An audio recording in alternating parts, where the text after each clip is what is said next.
하나님께서는 우리를 사랑하셔서 이 우주 만물을 창조하시는 가운데 특별히 우리는 하나님의 형상을 닮은 그런 존재로, 사랑받는 존재로, 하나님의 사랑받는 존재로 만들어 주셨습니다. 그렇게 창조되어짐으로 인하여서 하나님의 사랑을 받고 우리 또한 하나님을 사랑하며 하나님께 감사하며 날마다 하나님과 동행하며 하나님의 영광을 드러내는 삶을 살도록 하나님께서 허락해 주셨습니다. 그런데요, 인류를 대표하는 아담과 하와가 하나님 앞에 불순종함으로 인하여서 그 사랑의 관계가 다 깨어져 버렸습니다. 사랑의 관계가 깨어지니까 하나님과의 관계는 원수와 같은 그런 관계로 바뀌어 버린 거죠. 이 원수와 같은 관계로 바뀌어진 우리를 하나님께서는 더 뜨겁게 사랑하시고 그 사랑하는 아들 예수 그리스도를 우리에게 보내주셔서 우리의 모든 죄와 허물을 다 용서하시고 다시금 하나님을 아버지라 부를 수 있는 하나님의 자녀되는, 예수 그리스도를 믿기만 하면 하나님의 자녀되는 권세를 우리에게 허락해 주셨습니다. 여러분, 생각할수록 기쁘고 감사하고 이 은혜를 어찌 다 갚을 수 있을까 하는 그런 마음이 드는 것이 하나님이 우리에게 베풀어 주신 은혜와 사랑인 거죠. 일평생 살면서 이 주의 은혜를 잊지 않고 날마다 주의 은혜에 감사하며 기뻐하며 그렇게 살아가는 그런 우리 성도님들 다 될 수 있기를 주님의 이름으로 축원합니다. 오늘 본문 말씀은요, 그렇게 우리가 주의 은혜를 덧입고 주의 은혜 가운데 살아가는 우리들이 어떻게 감사하며 어떻게 기뻐하며 살아야 되는지를 잘 알려주는 귀한 말씀입니다. 그 첫 번째로는요, 늘 하나님 앞에서 살아가고 있음을 잊지 않는 삶이 우리에게 꼭 필요하다는 거예요. 오늘 8절 서두에 보면 이렇게 말씀합니다. 여호와여, 주께서 심판하시는 길에서 우리가 주를 기다렸사오며, 이렇게 말합니다. 이사야 선지자는 하나님께서 이 땅에 임하실 때에 그 길에, 주님이 가시는 그 길을 벗어나지 않고 늘 주님 앞에 서 있었다라고 하는 그런 사모하는 말씀을 하고 있습니다. 우리가 사는 세상은요, 이사야 시대나 지금이나 참 죄악이 많은 세상입니다. 우리의 눈길 닿는 곳, 손길 닿는 곳, 발길 닿는 곳이 거룩함보다는 세상에 죄악이 더 많은, 세상의 죄악이 관영하다고 할 만큼 온 세상이 지금 질병으로 뒤덮고 있는 것처럼 세상에 참 죄악이 많은, 죄 많은 세상, 죄의 유혹이 많은 세상, 유혹으로 인해서 넘어질 수 있는 그런 세상 속에 살아가고 있습니다. 그러나 그렇다 할지라도 죄에 물들거나 하나님과 멀어지는 인생이 아니라 늘 주님을 사모하며 주님 앞에 서 있다라는 것을 잊지 않는, 누군가가 늘 나를 지켜보고 있다면, 누군가가 나를 늘 주목해서 보고 있다면, 그것도 그냥 감시하기 위해서 보는 게 아니라 사랑의 눈길로 늘 나를 지켜보고 있다고 하면 우리의 마음이 얼마나 기쁩니까? 우리의 모습은 그런 모습입니다. 하나님께서 늘 우리를 사랑의 눈길로 보고 계신다라는 것을 잊지 않는 삶, 그것이 우리에게 꼭 필요한 믿음의 삶이라는 것을 오늘 이사야 선지자를 통해서 우리에게 깨닫게 하고 있습니다. 이 생각을 잊지 않고 살아갈 때 하나님께서는, 여러분 사랑하는 부모님이 자녀들에게 하나라도 더 주고 싶어 합니다. 어린 자녀뿐만이 아니라 장성한 자녀에게까지도 재산을 다 줘도 아깝지 않을 만큼 우리는, 특히 우리나라는 자녀들에게 유산으로 물려줍니다. 다 줍니다. 우리 하나님도 마찬가지입니다. 우리가 늘 하나님 앞에서 있는 모습으로 살아갈 때 하나님은 하나라도 더 채워주시는 그런 하나님이시라는 거죠. 우리는 그럼에도 불구하고 세상을 딛고 살아가기 때문에 때로는 연약한 모습으로, 때로는 부족한 모습으로, 때로는 허물투성인 모습으로 살아갈 때가 있습니다. 세상의 유혹에 넘어지기도 하고, 세상이 더 좋아서 그 길로 가기도 하고, 욕심과 이기심으로 얼룩진 모습으로 살아가기도 하고, 그런 모습이 우리의 모습입니다. 그럴 때마다 하나님께서 우리를 심판하시고 징계하시고 채찍질하시기보다는 우리 하나님은 우리가 돌아오기를, 다시금 하나님 앞에 거룩한 삶으로 돌아오기를 기다리시는 그런 하나님이시라는 거죠. 우리가 잘 알다시피 아담과 하와가 하나님 앞에 불순종하고 범죄하였습니다. 그래서 그들은 부끄러워서, 죄를 범하면요 하나님 앞에 서기가 부끄럽습니다. 아담과 하와의 모습이 그러했습니다. 하나님 앞에 불순종하고 죄를 범하고 나서 하나님 앞에 서는 것이 부끄러워서 저들은 숨었습니다. 그럴 때 하나님 어떻게 하십니까? 아담아, 너가 어디 있느냐? 용서하시고 다시금 사랑의 기회를 주시는 분이 우리 하나님이시라는 거예요. 오늘도 마찬가지입니다. 허물 많고 부족함 많고 죄를 쫓아가는 우리의 생각과 우리의 발걸음이 있음에도 불구하고 하나님은 우리를 붙잡아 세우시고 다시금 하나님 앞으로 돌아오기를 기다리고 계시는 분이 우리 하나님이시라는 거죠. 그러기에 때를 놓쳐서는 안 되는 거예요. 오늘 우리 장로님 기도하시면서도 기도 올리셨습니다마는 지난 한 주간 동안 살면서 우리가 지은 모든 죄를 용서하여 주시옵소서. 하나님 앞에 늘 우리의 잘못을, 우리의 허물을 용서해 주시고 주님께서 고쳐주시고 주님께서 채워주시기를 소망하는, 그래서 하나님 앞에 서서 부끄럽지 않는 삶을 살아갈 수 있게 해달라고 간구하는 그런 우리들이 되어야 한다는 거죠. 아담과 하와는 그렇게 실패했지만 여러분, 다윗은 어떠했습니까? 다윗이 하나님께서 그를 왕위에 세우시고 승승장구하게 했을 때 다윗은 나태해지기 시작했습니다. 전쟁에 나가야 되는데 전쟁에 나가지 않고 왕궁에서 잠을 자다가 죄를 범하는 그런 일이 벌어졌습니다. 그럴 때 나단 선지자를 통해서 하나님께서 책망하십니다. 나단 선지자를 통해서 들은 그 책망의 소리를 듣고 다윗이, 내가 왕인데 감히 나한테 건방지게 어떻게 그런 소리를 할 수 있냐고 이 젊은 나단 선지자를 물리치고 옥에 가둔 것이 아니라 그 즉시 무릎 꿇고 침상이 젖을 만큼 하나님 앞에 회개하고 통회자복했던 것이 다윗이었습니다. 그럴 때 하나님께서는 다 용서하시고 다시금 승승장구할 수 있도록 축복해 주셨음을 우리가 기억할 수 있습니다. 우리 하나님은요, 오늘도 우리가 하나님 앞에서 그렇게 믿음으로 살아가기를 원하고 계십니다. 요한 1서 1장 9절 말씀에 만일 우리가 우리 죄를 자백하면 그는 미쁘시고 의로우사 우리 죄를 사하시며 우리를 모든 불의에서 깨끗하게 하실 것이요, 그렇게 말하고 있습니다. 우리를 사랑하시고 예수 그리스도를 우리에게 내어주심으로 인하여서 우리를 하나님의 자녀 삼아주신 주님의 그 크신 사랑 앞에 날마다 하나님 앞에 서서 부끄럽지 않는 삶을 살기 위하여서 더욱더 우리의 삶을 주님 앞에 다 맡기며 우리의 죄와 허물까지 하나님께서 용서해 주시고 고쳐주시고 회복시켜 주시기를 간절히 소망하며 그렇게 복되게 살아가시는 주님의 자녀들 다 될 수 있기를 주님의 이름으로 축원합니다. 두 번째는요, 한평생 하나님 제일주의로 사는 그런 삶을 살아야 합니다. 여러분, 우리 삶의 첫째가 무엇입니까? 하나님. 둘째는 무엇입니까? 하나님. 마지막은 무엇입니까? 하나님. 첫째도 하나님, 마지막도 하나님.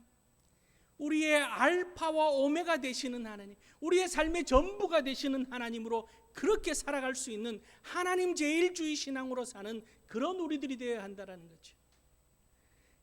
그렇게 할 만큼 하나님께서는 우리를 사랑하시고 예수 그리스도의 값이 그만한 값이 되어지는 것입니다. 세상 사람들은요, 다 자기 중심적으로 삽니다. 다 삶의 중심에 자신을 두고 삽니다. 내 것, 내 명예, 내 인기, 내 위치, 늘 나를 생각합니다. 남들이 나를 어떻게 생각할까? 내가 지금 서 있는 위치가 어딜까? 나를 높이기 위해서 온갖 것을 다 동원합니다. 그러나 여러분, 우리는 다르죠. 우리의 삶의 가치는, 내 삶의 가치는 예수 그리스도 중심으로 살아갈 때 우리의 삶이 정말 값어치 있는 인생이 되어지는 거예요. 내 삶의 주인은 예수 그리스도시요, 나를 오늘 이 자리에 있게 하신 분도 예수 그리스도시요, 나를 구원하여 주시고 나로 인하여서 영광 받으실 분 또한 예수 그리스도시라는 사실을 우리가 잊지 않고 살아야 되는 거예요. 그래서 로마서 14장 7절 말씀에 8절 말씀에 우리 중에 누구든지 자기를 위하여 사는 자가 없고 자기를 위하여 죽는 자도 없도다. 우리가 살아도 주를 위하여, 죽어도 주를 위하여 죽나니 그러므로 사나 죽으나 우리가 주의 것이로다. 이렇게 말합니다. 살아도 주를 위해서, 죽어도 주를 위해서 내 삶을 통하여서 하나님 영광 받으시기를 원하며 그렇게 살아갈 때 하나님은 우리를 통해서 영광 받으시고 우리에게 더 크고 놀라운 복에 복을 더하여 주시는 놀라운 역사하심이 있게 될 줄 믿으시기를 바랍니다. 하나님을 사랑하며 하나님 제일주의로 살아가는 것은 오늘 이 땅에서 주님이 우리를 사랑하신 것처럼 십자가 사랑을 이루며 살아가는 거예요. 십자가 사랑은 우리가 보시다시피 십자가는 위에서 아래로 또한 오른쪽에서 왼쪽으로 이렇게 가로 세로, 그죠? 십자가 사랑은 수직적인 사랑과 수평적인 사랑이 있습니다. 마음을 다하고 목숨을 다하고 뜻을 다해서 주 너의 하나님을 사랑하라. 우리가 하나님을 사랑하는 것, 그것이 수직적인 사랑이라면은 내 이웃을 내 몸과 같이 사랑하라는 것은 수평적인 사랑입니다. 하나님 제일주의로 살아간다는 것은 이 십자가 사랑을 오늘 이루면서 그렇게 살아가는 것이 우리가 하나님 제일주의로 살아가는 거예요. 그런데요, 우리의 삶이 여유 있고 잘 될 때, 또 건강하고 모든 것이 풍성할 때는 이 십자가 사랑을 이루는 것이 크게 어렵지 않게 느껴집니다. 그런데 우리 삶에 어려움이 찾아옵니다. 고난이 다가오고 문제가 다가오고 괴로움과 질병이 오늘날처럼 이렇게 찾아오면은 이 십자가의 사랑에서 멀어지는, 내가 내 살기도 급급하다 보니까 모든 것이 이웃 사랑 뒷전이고 하나님 사랑도, 주의를 지키는 것조차도 우리가 힘들어지는 그런 우리의 인생이 되고 맙니다. 오늘 9절 상반절에는 이렇게 말합니다. 밤에 내 영혼이 주를 사모하였은즉 내 중심이 주를 간절히 구하오리니, 이렇게 말하고 있습니다. 인생의 어둠이 찾아와도 변함없이 주님을 사모하며 살아가는 우리들에게 하나님께서 더욱더 큰 은혜를 베풀어 주신다는 거죠. 우리 하나님은 낮에만 계시는 하나님이 아니라 밤에도 계시는 하나님이에요. 낮에는 구름 기둥으로 인도하셨다면 밤에는 불 기둥으로 인도하시는 하나님이십니다. 줄이고 목마를 때 반석에서 물을 나게 하시고 메추라기와 만나를 허락하시는 하나님이 우리 하나님이시라는 거죠. 늘 하나님은 내 곁에 계시고 변함없이 우리를 돌보고 계시고 우리의 인생의 밤이 찾아왔을 때 더욱더 위로하시며 우리가 용기를 잃지 않도록 우리를 붙잡아 주시는 하나님이시라는 것을 잊지 않고, 그 하나님, 우리가 제일주의 신앙으로 살아가는, 우리가 더욱더 뜨겁게 사랑하며 오늘 우리의 인생에 어둠이 찾아왔다면은 내게만 어둠이 찾아온 것이 아니라 내 이웃에게도 어둠이 찾아올 수 있고 어둠이 찾아왔다는 사실을 우리가 기억하고 더 뜨겁게 하나님을 사랑하며 우리의 이웃들에게 이 하나님의 놀라운 위로와 축복을 전하며 공급하며 그렇게 하나님 제일주의 십자가 사랑으로 살아가는 그런 우리들이 될 수 있기를 바랍니다. 세 번째는요, 역사의 주관자는 하나님이심을 잊지 않고 믿음으로 사는 것이 우리가 하나님 앞에 감사하며 은혜를 잊지 않고 사는 그런 삶이라는 거예요. 오늘 9절 하반절에 이렇게 기록합니다. 이는 주께서 땅에서 심판하시는 때에 세계의 거민이 의를 배움이니이다. 그렇게 말하고 있습니다. 우리는 때로는요, 세상에 악한 사람들은 왜 그렇게 잘 삽니까? 오늘날 뉴스를 보면은 참 좋은 소식보다는 좋지 않는 소식들이 우리에게 훨씬 더 많이 들려옵니다. 굿 뉴스가 더 많아져야 되는데 그렇지 않습니다. 악한 사람들이 승승장구하는 것처럼 보여집니다. 하나님을 믿고 선하게 살려고 하는 우리들은 오히려 억울한 일을 당하고 손해보고 고통 속에 있는 것처럼 그렇게 느껴지고 괴로운 인생 속에 우리가 살아갑니다. 그러나 반드시 하나님께서는 오늘 9절 하반절에 말씀하신 것처럼 주께서 땅에서 심판하신다라고 그렇게 말씀합니다. 분명히 이 땅에서의 삶이 영원할 것 같지만은 악한 이들의 삶 또한 유한하고 오늘 하나님을 믿는 우리의 인생 또한 이 땅에서는 유한한 인생을 삽니다. 반드시 언젠가는 하나님 앞에 심판대에 다 서는 거예요. 그럴 때 주님을 믿고 의지했던 우리들은 상급으로 심판을 받습니다. 우리가 하나님 앞에서 선한 영향력을 끼치며 이 땅에서 소금과 빛으로 살았던, 하나님을 뜨겁게 사랑하며 십자가 사랑을 이룬 그런 우리들이 하나님의 상급을 받는 그런 축복의 심판대에 서게 됩니다. 그러나 이 땅에서 승승장구하는 것처럼 보이는 악한 이들은 반드시 영원한 형벌의 심판이 저들을 기다리고 있다는 사실을 우리는 잊어서는 아니 된다는 거예요. 그렇기 때문에 우리가 저들을 부러워할 일도 없고, 또한 우리가 억울한 일을 당하고 괴롭다고 해서 우리가 저들에게 어떻게 해를 끼칠까, 그것 또한 우리가 생각할 필요가 없습니다. 하나님께서 해결하시는 거예요.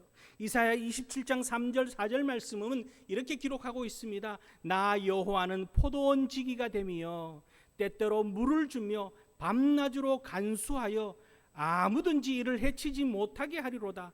나는 포도원에 대하여 노함이 없나니 찔레와 가시가 나를 대적하여 싸운다 하자 내가 그것을 밟고 모아 불사르리라. 그렇게 말하고 있습니다. 우리의 인생은요, 농부 되시는 하나님께서 귀한 극상품의 열매를 맺을 수 있도록, 귀한 열매가 주렁주렁 맺을 수 있도록 성령의 열매들이 사랑과 희락과 화평과 자비와 양손과 온유와 충성과 절제의 열매를 맺을 수 있도록 우리를 돌보시지만은 가시덤불 같고 엉겅퀴 같은 저들의 인생은 반드시 하나님께서 다 제거하신다라고 그렇게 말씀하고 있습니다. 하나님의 말씀은 진리인 거예요. 세상의 악한 이들은 잡초 같습니다. 얼마나 잘 자란지 모릅니다. 걸음을 주고 그들을 가꾸지 않아도 잘 자랍니다. 그러나 잡초가 열매 맺지는 않습니다. 하나님이 돌보시는 우리는 때로는 상처 입고, 때로는 꺾이고, 때로는 고통 가운데 있다 할지라도 농부 되시는 아버지 하나님께서 우리를 싸매어 주시고 붙잡아 주시고 열매 맺을 수 있도록 때로는 햇빛을 비추시고, 때로는 바람을 불게 하시고, 때로는 비를 허락하시며, 또한 좋은 양분을 공급하여 주셔서 극상품의 열매 맺도록 축복하여 주신다는 사실을 기억하고, 여러분, 하나님을 더욱더 붙들고 살아갈 수 있기를 바랍니다. 하나님 안에서 모든 것 하나님께 맡기며 그렇게 하나님께서 역사하여 주실 줄 믿는 믿음으로 그렇게 좋으신 하나님 앞에서 살아가는 그런 우리들 될 수 있기를 바랍니다. 여러분, 오늘 우리로 하여금 낙심케 하는 일들이 참 많습니다. 우리로 하여금 슬프게 만드는 일들도 참 많습니다. 우리가 분별력을 잃어버리게 하는 환난과 그런 공포와 고난의 일들 또한 참 많습니다. 이럴 때일수록 더욱더 우리를 사랑하시고 우리를 구원하신 하나님을 꼭 붙들고 늘 하나님 앞에 있음을 잊지 않고 하나님 제일주의로 살아감을 통하여서 믿음의 선조들이 축복받았던 것처럼 아브라함이, 이삭이, 야곱이, 요셉이 그러했던 것처럼 우리 또한 오늘 이 땅에 이 어둠의 세상 속에서 한 줄기 빛 같은 그런 축복의 삶을 누리며 이 그리스도의 사랑을 온 천하에 전하며 그렇게 복되게 살아가는 그런 우리 모두가 될 수 있기를 주님의 이름으로 축원합니다. 기도하시겠습니다.